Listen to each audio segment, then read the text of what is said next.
Okay, this is the 5 rules to lose weight and cut and get shredded and mog. Okay, rule number 1.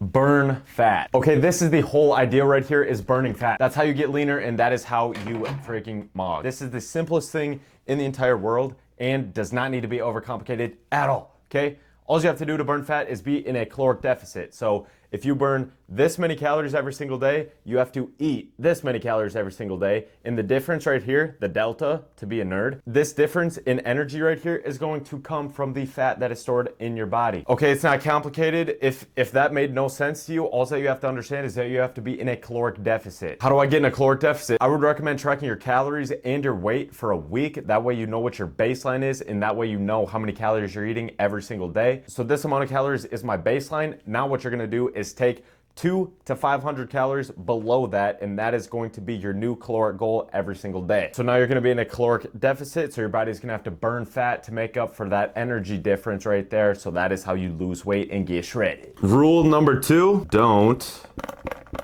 be fat, okay? What does that mean? That means you should not be fat. This means when you're at the grocery store and you're shopping around for your groceries, do not buy extra food that you do not need to eat. First of all, you should be eating whole foods, real food. If I see you with a donut and that donut has 500 ingredients in it, that is not a real piece of food. That is a manufactured food that came from a factory. So when you think to yourself, what is a whole food? Did it come from an animal or did it come from a plant? If it did not come from either of those and it came from a factory, that means you should probably chuck that thing out of your cart and throw it away because you do not need it. Okay, so if you're already buying whole foods, don't buy a bunch of snacks that are gonna be tempting to eat late at night when you already ate your calorie goal for the day. They're just chilling, watching your show. It's late at night. You're like, I wish that there wasn't a big fat tub of ice cream in the freezer, because right now, all I can think about is that ice cream. Guess what? If you didn't buy the ice cream from the grocery store, you wouldn't even have the choice to be tempted with eating the ice cream because it wouldn't even be in your freezer in the first place. So to solve that problem, just don't buy the ice cream in the first place, bro. Don't be fat at the grocery store. Make this easier for yourself. Because let's be honest here, when you do mess up and go over your calories, which is going to happen, it happens to me all the time, it is not because of that one decision in that moment where you decided to eat the food. No, this probably goes back to 20 minutes ago when you made a bunch of small decisions, when you played around with the thought in your head of, oh, maybe I should do it. Maybe I do deserve to eat a little extra today. Maybe I should do a little glycogen refeed. The answer is no, you should not do it, and you should stay on track. But if you do happen to go over, just get on track the next day. Rome wasn't built in a day. It was built in more than one day. Okay, rule number 3. This one's kind of my favorite because it definitely helps me out a lot.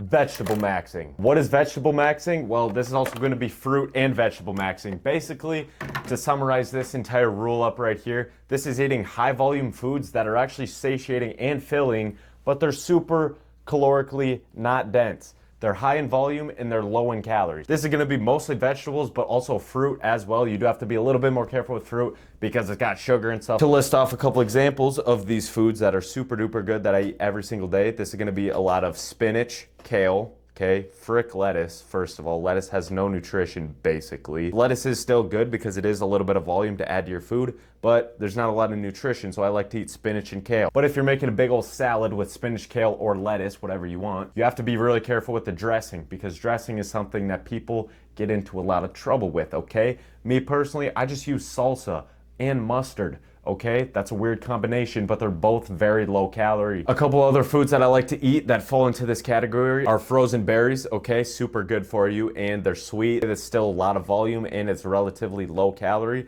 I also really like to eat broccoli, but also potatoes. Sweet potatoes are my favorite, but normal potatoes are also good. Those are a little bit higher in calorie. They're a little bit more starchy, which is carbs coming from vegetables, but they're also very satiating and filling, and compared to a lot of other things, it's still a lot of volume for not as many calories. Vegetable maxing. Rule number 4 is active. Being active is going to increase the amount of energy that you're burning every single day. So back to rule number 1, this is the amount of calories that you're burning every single day. This is the amount of calories that you're eating every single day. So then if you're more active throughout the day, you're gonna increase this. The bigger this gap is between what you're burning and what you're eating, the more fat that you're going to be burning on a day-to-day basis. Some examples of staying active would be doing your cardio, which you should be doing regardless of if you're cutting or not, just because it's super good for you. But if you're cutting, increasing the amount of cardio you're doing on a day-to-day basis can, over time, greatly increase your calorie expenditure. Another super good way to increase the amount of calories that you're burning every single day is just walking, getting your steps in. 10,000 is a good minimum amount of steps that you should be hitting every single day. If you're getting closer to 15,000, that's also very good. That's going to increase the amount of calories that you're burning without you barely even noticing it. It's super sustainable and an easy goal to reach for every single day. The best way to make sure you're hitting at least 10,000 steps is incorporating movement throughout the day. Don't just try to do 10,000 steps all at once.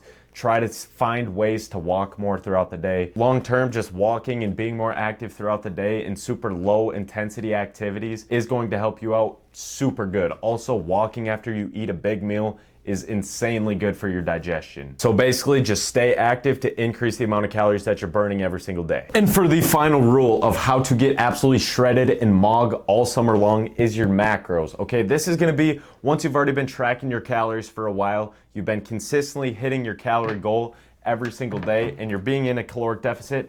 Now let's optimize the macros, which is fat, protein, and carb, so that you can still maintain a high level of performance in the gym. First and foremost, we got the big hitter, protein. For protein, you should be eating 0.7 to 1 gram of protein per pound of body weight. I personally like to eat 1 gram of protein per pound of body weight because it helps keep me full. Protein's very satiating and it helps keep you full.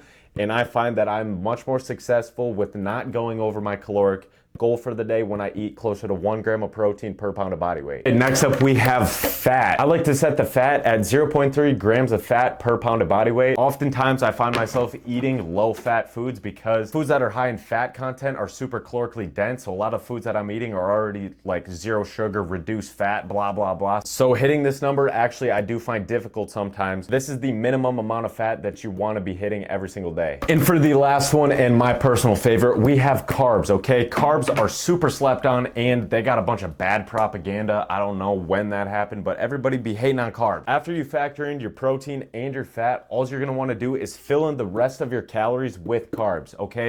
And you're going to wanna eat the majority of your carbs before you lift and after you lift. 50 to 75 grams of carbs right before I lift, and then you're gonna want to also be getting 50 to 75 grams of carbs after you lift. The reason that I absolutely love carbs and I think that carbs are severely underrated is because this is going to improve your performance in the gym, which is going to help you maintain your strength and maintain all your muscle while you're cutting.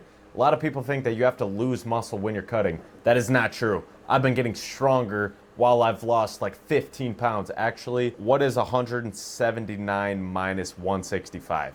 I don't know. That's how many pounds that I've lost. Objectively, I've gained strength, and subjectively, I've gained muscle, but that's neither here nor there. Moral of the story, eat your carbs pre-workout and post-workout. You're also gonna want a mix of a bunch of different types of carbs. I eat fruit and rice cakes pre-workout and post-workout, and I like to mix in a little bit of rice, sweet potato.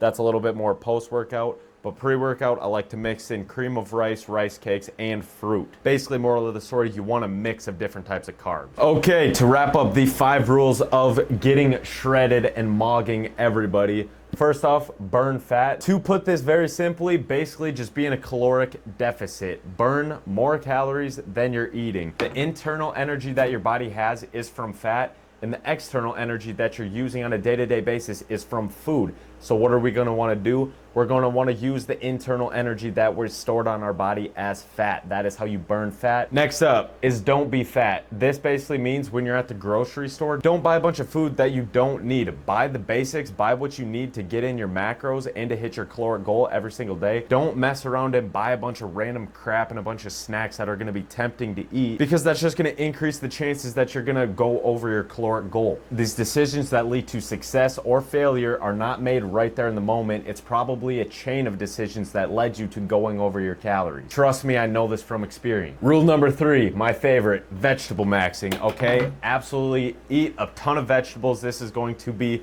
a ton of volume for barely any calories. My favorite vegetables, lettuce, spinach, kale. Those are good to mix up with a type of protein like egg, beef, chicken. And the type of dressings I like to use in those big old salad bowls with the protein is going to be salsa and mustard. Those are both very low calorie. Also, frozen fruit bowls. Frozen fruit with Greek yogurt is like my favorite thing of all time to eat. That's a tangent for another day on a video that's more about food. But basically, moral of the story, vegetable maxing is eating as much volume of food as you can for as little amount of calories as possible. Rule number 4, be active. This is going to include doing cardio basically every single day. For the majority of people, there's not a real situation where you absolutely need a rest day, like no activity. You should be doing cardio probably every single day. And on top of that, you should be hitting 10,000 to 15,000 steps on a day-to-day basis, 10,000 being the minimum. 15,000 would be a good goal to reach for. And number 5 is macros. This is what you want to worry about a little farther down the line. Once you've already been cutting and tracking your calories and your weight for a while, you definitely want to optimize your macros, and by eating 0.7 to 1 gram of protein per pound of body weight, 0.3 grams of fat per pound of body weight,